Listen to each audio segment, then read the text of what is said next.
In May 2006, a Mount Martha Access Ministries volunteer presenter of primary school Christian religious instruction, or SRI as it is termed in Victoria, had an idea. Wouldn't it be wonderful if an evangelical Christian lay missionary could be planted in as many state schools as possible across Mornington Peninsula? The same state school Christian religious instructor shared his fancy with local federal member Greg Hunt, who suggested that the idea should immediately be placed before then Prime Minister John Howard. Mr. Howard, in what a journalist would later describe as a rush of blood to his head, was enraptured by the state school religious instructor's whim. But why stop at Mornington? Or Victoria? Let's go national. After all, with an election looming in 2007, this could just be the stunt to impress the religious right, Wizard of Oz powerful, moralistic minority also known as the Australian Christian Lobby, which at the time was led by the often controversial Jim Wallace.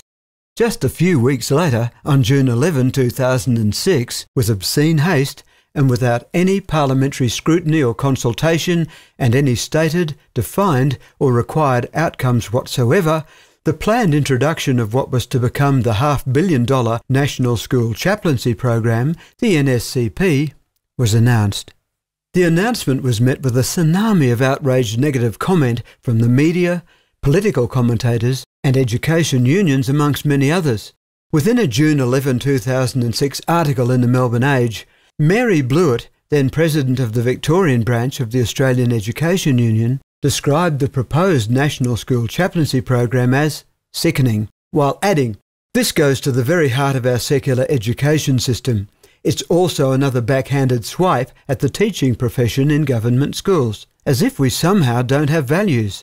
Greg Hunt, self-acclaimed co-conspirator of the National Schools Chaplaincy Program, was mentioned in the same story. Mr. Hunt slammed state school systems for being anti-religious and said it was time the Commonwealth intervened to give government-educated children a chance. In October 2006, while officially launching the National Schools Chaplaincy Program on ABC television, John Howard could not have stated the true intent of the NSCP more bluntly.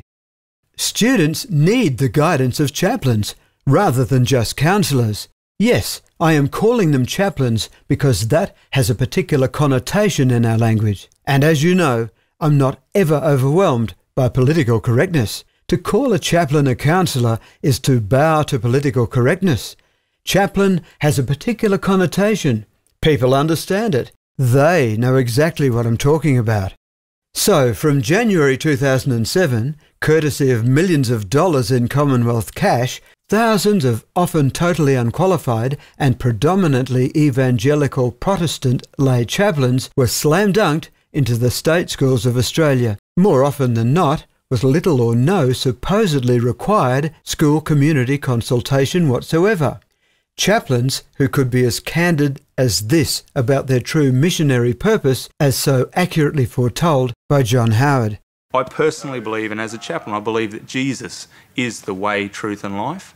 But and that can come through in our conversation. But young people know that. I'm the chaplain in the school. They know what they're going to get. They know that I'm the Gotti. So they come to me, young people and staff, knowing that, and I guess expecting me to speak about that. A Labor victory in the November 24, 2007 federal election resulted in Kevin Rudd becoming Prime Minister of Australia. The initial 3-year, $160 million term of the NSCP was to expire at the end of 2010, and by August 2009, the parachurch employers of Commonwealth-funded school chaplains were already beginning to demand that the Kevin Rudd Labor government commit to an extension of funding. In early November 2009, it was announced that Kevin Rudd was to provide the keynote address at the Australian Christian Lobby National Conference in Canberra on the 21st of the same month. During his November 21, 2009 Australian Christian Lobby Conference keynote address, Kevin Rudd, while expressing his ecstatic support for federally funded school chaplaincy, pledged $42 million in federal money to carry the NSCP through to 2011. School chaplains are making a difference. That is why today I can confirm that the government will be continuing the school chaplaincy program. This will involve a total additional investment of some $42 million over the 2010 and 2011 school years. That $42 million was to become a neat $50 million. Within the same speech, Kevin Rudd took full credit for formalising Queensland state school chaplaincy in 1991. I have been a supporter of school chaplaincy since my time in the Queensland government almost 20 years ago, as Chief of Staff to Premier Wayne Goss and then as Director General of the Cabinet Office. It was during this period that we formalised arrangements through the State Education Department for school chaplains to operate in our schools. The Queensland Department of Education formally approved the Scripture Union of Queensland as the employing authority for state school chaplains. On June 23, 2010, Julia Gillard toppled Kevin Rudd to become Prime Minister of Australia.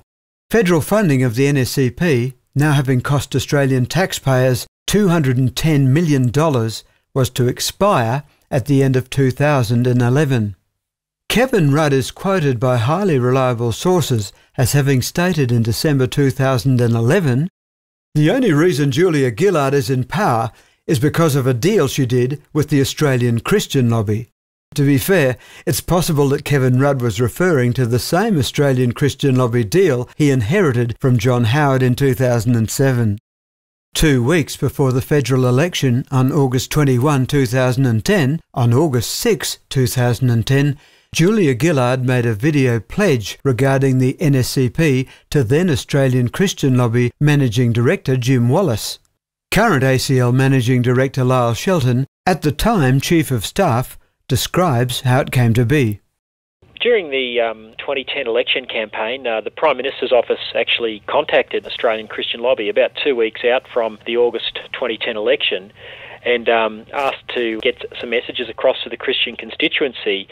And because we'd had our Make It Count event with Tony Abbott and Kevin Rudd just 2 days before Kevin Rudd lost the Prime Ministership, I guess the new Prime Minister, Julia Gillard, was looking for a way to reach out to the constituency. So ACL's Managing Director, Jim Wallace, flew to Melbourne and recorded a half-hour video interview, which we then published on the web. There are a lot of churches and Christians who are partnering with chaplaincy right around the country. And these people know that the unique pastoral care that's given by chaplaincy is because it draws on, particularly on its Christian faith. And just as Salvos, for instance, have a unique form of pastoral care drawing on their Christian faith in welfare area. And so their concern is very much that the program wouldn't be secularised, that it could retain this unique flavour through its link to the faith, to Christian faith. Do you see that continuing? Would that be your objective? Yes, I do see that continuing, and I was just smiling at the reference to Salvos because I spent time, my mother worked in a Salvation Army home in South Australia, Sunset Lodge. I worked there for a period myself, just part-time when I was a teenager, so very familiar with the Salvation Army uniforms and Salvation Army approaches, so I was smiling at that. But my view about the chaplaincy program is yes, it would continue as a chaplaincy program with everything that implies. Within 2 days of the recording of this pre-election video verbal contract with the ACL, Julia Gillard committed $222 million of federal funding to not only extend the National School Chaplaincy Program to 2014, but also to expand the NSCP to a further 1,000 schools across Australia. To date, the Commonwealth Government has wasted almost $500 million of Australian taxpayer funds on the absurd, unprecedented, bizarre, bumbling behemoth now known as the National School Chaplaincy and Student Welfare Program, the NSCSWP. Across 3 days in August 2011, in the High Court of Australia, I challenged the constitutional legitimacy of the National School Chaplaincy Program, and on June 20, 2012, a 6-1 decision in my favour was handed down by the full bench. Here we go. Okay, today the High Court by majority held that the funding agreement Valid. between... What's that? is invalid. That's between the Commonwealth and the Scripture Union. So we succeeded. Unfortunately for the federal government, a tranche of $16.44 million, now deemed to be invalid, was due to be paid in 10 days' time by June 30 to parachurch chaplaincy providers including Access Ministries and Scripture Union Queensland, the non-government defendant in my first and now second High Court challenge.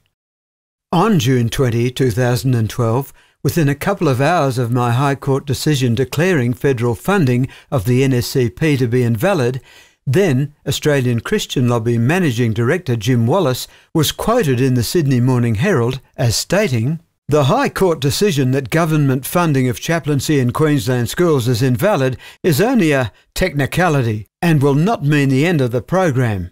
The government is committed to the program and I expect it will find an appropriate way of directing the funds. I'd anticipate it will move quickly. We are talking about a bureaucratic solution." By mid-afternoon on the day of my decision, then Education Minister Peter Garrett and Attorney General Nicola Roxon called an emergency media conference. Our expectation is that chaplains will remain in schools around the country. During the conference, Nicola Roxon used various terms to describe methods by which the High Court's pesky decision might be remedied, the most quaint being that there would be a cure.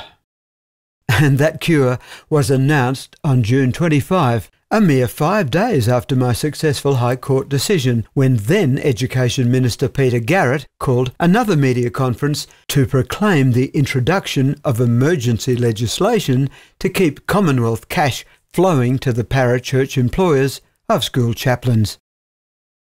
The fact is that the next tranche of payments owed to providers, and this is an update for you really, since when we last spoke to you, until the end of the financial year, is $16.44 million. And that will be owed to some 160 providers who employ chaplains and student welfare workers working in about 1,674 schools. In terms of the largest single payments, there they go across to Scripture Union in Queensland, some $5.7 million, the Schools Ministries Group in South Australia, some $2.6 million, Youth Care Western Australia, $2.5 million, and Access Ministries in Victoria, $2.17 million. So it's very important that we see the passage of legislation through the Parliament to make sure that school chaplains and student welfare workers can continue to be supported. That's the commitment that this government's made, and we'll be introducing legislation into the House tomorrow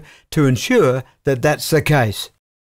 The resulting Financial Framework Legislation Amendment Bill No. 3, 2012, generally regarded as nothing more than a government open-season pork barrelling permit, was manically rushed through both Houses of Parliament with bipartisan support on June 26, 27 and 28, 2012. That is, 6 days after my positive High Court decision and 2 days before the $16.44 million parachurch cash payments were due. Within an August 2012 Sydney Morning Herald opinion piece titled "Stupidity is on the Rise in Our Age of Enlightenment," Barry Jones delightfully described the circumstances. The High Court's recent decision that Commonwealth funding for school chaplains was unconstitutional was immediately bypassed by a cross-party love-in, hurriedly passing new legislation to nullify the court's judgment. Hansard reveals that while endorsing the emergency legislation in the lower house, Greg Hunt, while accurately and proudly claiming his 2006 co-paternity of the National Schools Chaplaincy Program, described it as the Chaplaincy Support and Protection Bill. George Brandis, now Attorney General of Australia, while endorsing the bill in the Senate on 27 June 2012, was most scathing in his scorn for the controversial bill, describing it as particularly inept. Within the same Senate speech, Attorney General George Brandis, in supporting his argument regarding the FLL Amendment Bill's shortcomings, quoted Professor Anne Toomey thus: "This bill, in a bald-faced manner, rejects the fundamental propositions put by the High Court in the Williams case. The Commonwealth is clearly asking for another clobbering by the court. In August 2013, writs relating to my second High Court challenge were served upon the Commonwealth of Australia, the Federal Minister for Education and Scripture Union Queensland. Intervening submissions have been received from the Attorneys General of New South Wales, Victoria, Queensland, South Australia, Western Australia and Tasmania. All 6 states support the Williams No. 1 decision of June 2012, disagree with the Commonwealth that the Appropriation Acts have the power, agree that Section 32B of the Financial Management and Accountability Act is invalid, and do not believe the chaplaincy program falls within the Corporation's Power Section 51(20) or Benefits to Students Section 51(23)(a). My case will be heard by the High Court of Australia in Canberra on May 6, 7 and 8, 2014. There are substantial costs yet to be met in the lead-up to my May 2014 High Court hearing, and beyond that, through to a decision being handed down, hopefully later in the year. Information regarding donations toward my legal costs and disbursements can be found at highcourtchallenge.com. Any assistance will be greatly appreciated, and to the many hundreds of concerned parents and citizens who have helped me to date, please accept a huge thank you.